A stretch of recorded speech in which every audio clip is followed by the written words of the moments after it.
Hey Ariel, how's it going there, sweetie? So mind the cow rumpus here. So this wire right here is an electric fence. Aye! It's electric.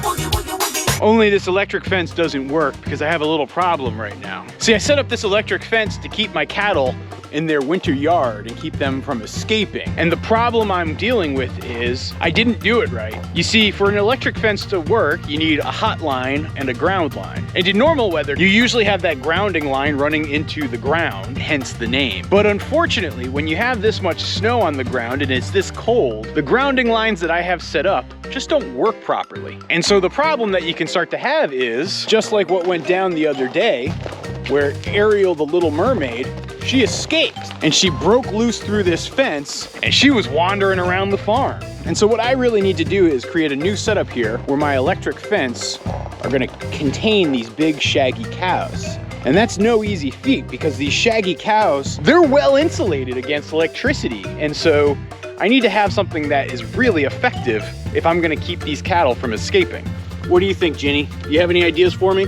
You know, oftentimes farmers in our area, they will make fence lines that actually have 2 strands of wire going. So my design here was to have 2 strands of wire. Both of them were going to be hot and containing electricity. But again, that's not working. But what you could do is have 2 strands of wire where the hot line is on one line and the grounding line is on the other line. And so when the cow touches it, they get quite the shock. So what I need to do today is actually rip out all this old fence wire that I have set up, move these lines a little bit closer so that the cattle could actually tap both of them at the same time, and then see if I can get a setup going where I can protect my cattle from getting out.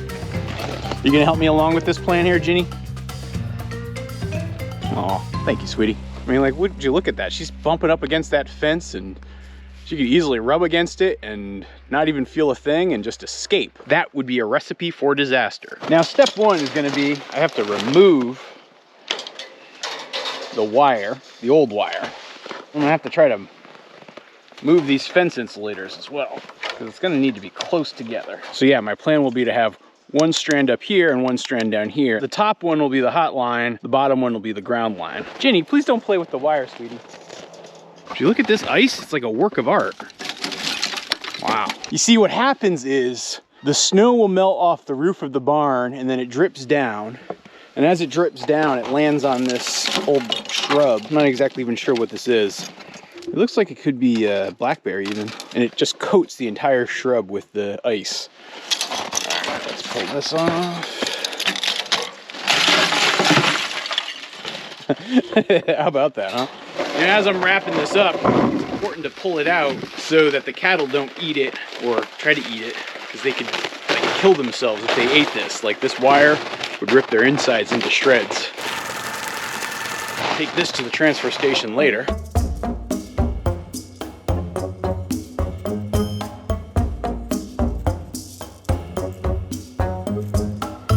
I gotta do this part very carefully. I don't want to get trampled by the cattle litter over here.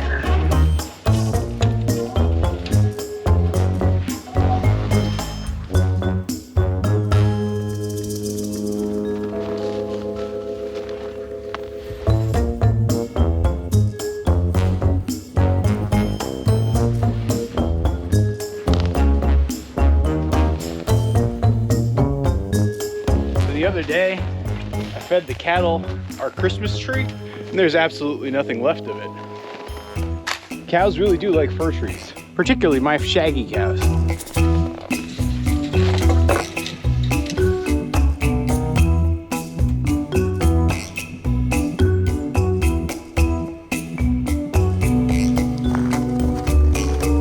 Yeah, when you see something like this, right? This was from a cow rubbing up against it and just snapping the plastic fence post. These things break pretty easily in the cold.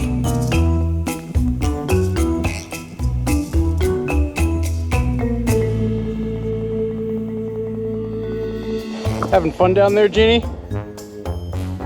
She's so adorable.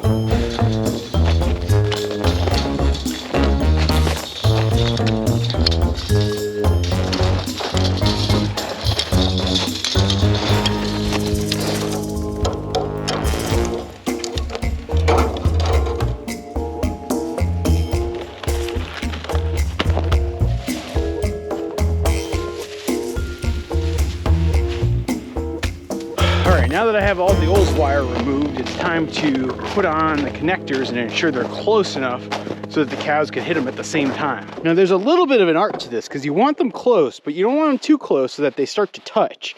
Because if they start to touch, it'll ruin the power of the electricity running through the wire. Well, it won't ruin the electricity, it'll diminish the power of the charge on the fence. So it'll ruin the fence, I guess I should say. 20 minutes later. So I have successfully moved all the fence clips closer together. You can see that they're now, you know, about an inch or two apart. And there's two types of fence clips I have. I have these white ones, I think they're called lock jaws or something like that. I really like these because they're really easy to put on and off and move around. I find that these yellow plastic ones are much more brittle and break more easily and are harder to move after the fact, as evidenced by that one over there. I have extras of these lock jaws. You know, they're just so easy to snap in. Watch. Boom, just like that. And it's in place. To pull it off, all you have to do is pull it by both ends and it pops right off. So I have extras of these. The only problem is there's a couple of spots, particularly like on this corner, and then this spot over here where I had to do the fence repair. That's where Ariel, the little red mermaid, just destroyed my fence, and so I had to put basically a patch up.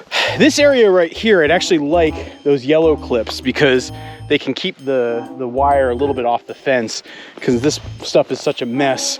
I'd be worried that these would be too close and would come into contact with the fence. But unfortunately, I don't have any more of these yellow clips available here at the farm. And since I'm out of these yellow clips, that means I have to go to the farm store. And unfortunately, the closest farm store is about 40 minutes away. So that means we need to cue the driving montage.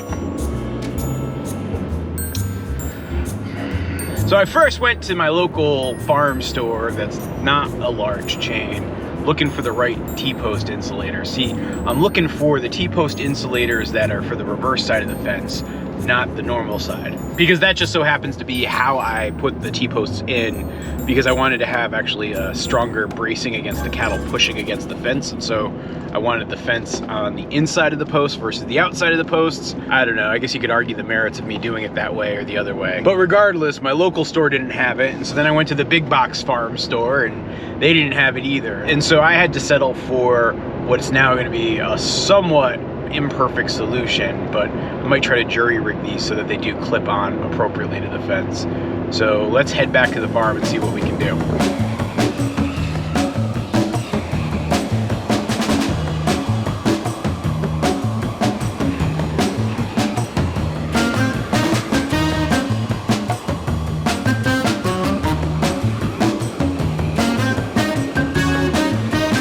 I find that in the winter months, I usually have to come through here and melt the ice and snow that builds up around the gate every couple of weeks. You know, as much as I try to shovel and scrape things off, sometimes nothing does as well as just a good hard melting. And it helps ensure that the gate opens nice and easy. What do you think, Toby Dog? Did that work well? Here, have a snack stick. Of course, I know you guys didn't come here to see me melt snow. Let's go take a look at the fence and I can give you guys a little bit of an update. And I have good news. I actually went to another big box farm store and I found the exact ones I was looking for, the reverse ones. So in case you're ever wondering about the difference between the regular ones and the reverse ones, you can actually see the difference right here. So the regular ones have sort of a wider angle and they have a space for the post, like right here, like that's where this groove is. Meanwhile, the reverse ones have a narrower angle and the little bump out is on this side, see? If you actually look at them like this, you can see they kind of match. That's just because it's reversed. See, you're learning something about fencing in this video here. So I actually went through and detached the other clips earlier this morning. Of course, it looks like the ones that are right near here, the cattle have already rubbed up against and broken. So getting the wire on and electrified is of an urgent nature. You'll actually notice, so this is like the one pole I have. It's actually connected the other way. So I'm actually gonna put the normal clips on that I also bought yesterday on this spot here. You know, attaching these clips is relatively straightforward, I find. Of course, it's hard to do with gloves on. And I do find a tool like my Leatherman pretty useful here. There we go. There we go, there's the other. They're on nice and snug. Now the other thing I need to do is put some connectors into these posts so I can have a gate that opens and closes. So first I want to drill a little hole. And then I have these like little fence gate connector pieces that you can buy also at your farm supply store. Just twist it on in. And what this does is it gets it nice and sturdy, but it ensures your connection stays insulated so you're not grounding out your fence. Okay, so now this will be one end of the gate, and I'll do the other end of the gate right here. Do one there. I've tried to like drive these things in directly by hand, and it just takes a lot more work versus just drilling a quick pilot hole. So in case you're struggling with that at home, keep that in mind. Ta-da. Okay, now we got our 2 gate points. Now what I want to do is I got these handles. So the way these handles work is they connect right to this post here, and this one connects right to this post here. And then I just got to string some wire to run between here and here. So luckily I already have a remaining spool of wire ready to go. And just for those of you who are wondering, this is much better work to do when it's warm out than when it's like 12 degrees Fahrenheit, which is the case right now. Wrap this around, get it nice and good so it doesn't come off. I also don't want a lot of wire hanging out because you don't want it to like hit up against the fence or connect to something else and ground out your connection accidentally. So I'll now hook it to here. Let's see how long we need to make this. Also, always make your fence wire longer than you need. It'll prevent you from having to connect and splice after the fact. Okay, so I'll just thread this guy through here. Get it nice and tight. And you want it tight, but not like crazy tight, because you are gonna have to like pull this thing apart from time to time, and you don't wanna have to like be Superman to pull it apart. Plenty long enough, cut that extra. Now I'm gonna do just the same exact thing on the upper wire, because remember, upper wire is gonna be the hot wire, the lower wire is gonna be the ground wire. And you can't connect them or else you'll screw up your whole thing and this whole plan won't work. They have to remain separate. And the only thing you want connecting them is when the animal touches both of the wires at the same time, which will be how you shock them when it's this cold out. And there we go. So now we have gates, so we can separate it out, close it up, keep the animals from going in on this part, as well as connecting the current from that side of the fence to this side of the fence. I don't usually bring the tractor inside of here just because I think it freaks out the cattle. So when I usually feed the bales, I'm actually feeding it over the fence, which is why I end up having to keep it so close to the fence. I know I get a lot of questions that in videos. Jenny's taking a nap. How's it going, sweetheart? Oh, look at you. Snug as a bug in a rug. Oh, you're licking me. You're so sweet. Pablo's creeping through here as well. All right, can't get distracted by barn cats. Gotta pay attention and keep finishing this fence. All right, so now what we're gonna wanna do is start fencing in this side here. All I'm gonna do is start a wire right here and run it all the way along to my first gate post. Now let's do the lower one.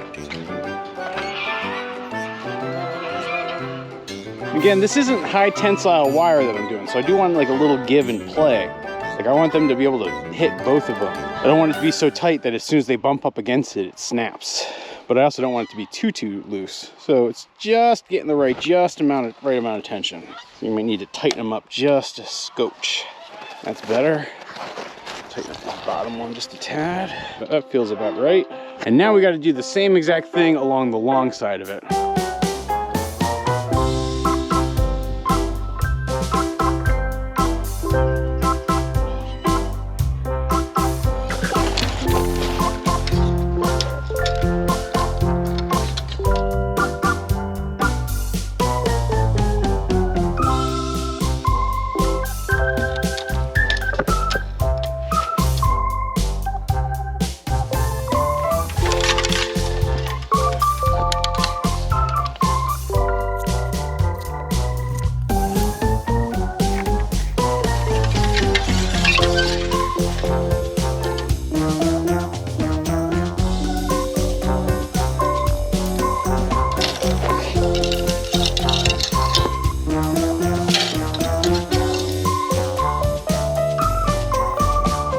So I've now successfully threaded wire all the way through the fence and around the perimeter. Do you see that, Kurt?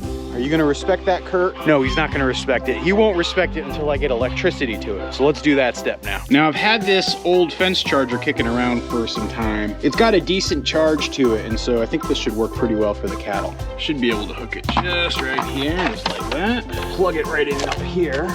Just gotta get a power strip. And now what I needed to do is connect this red line so that it runs outside the barn. It runs through here, and then it connects up into here. And then this line actually does two things. One, this line runs back inside and it connects to the green tag on the box. And then the other thing I did is I just made one little connection between here and the fence. So when I then take the fence box and plug it in, you can see it's going, saying, hey, fence is clicking.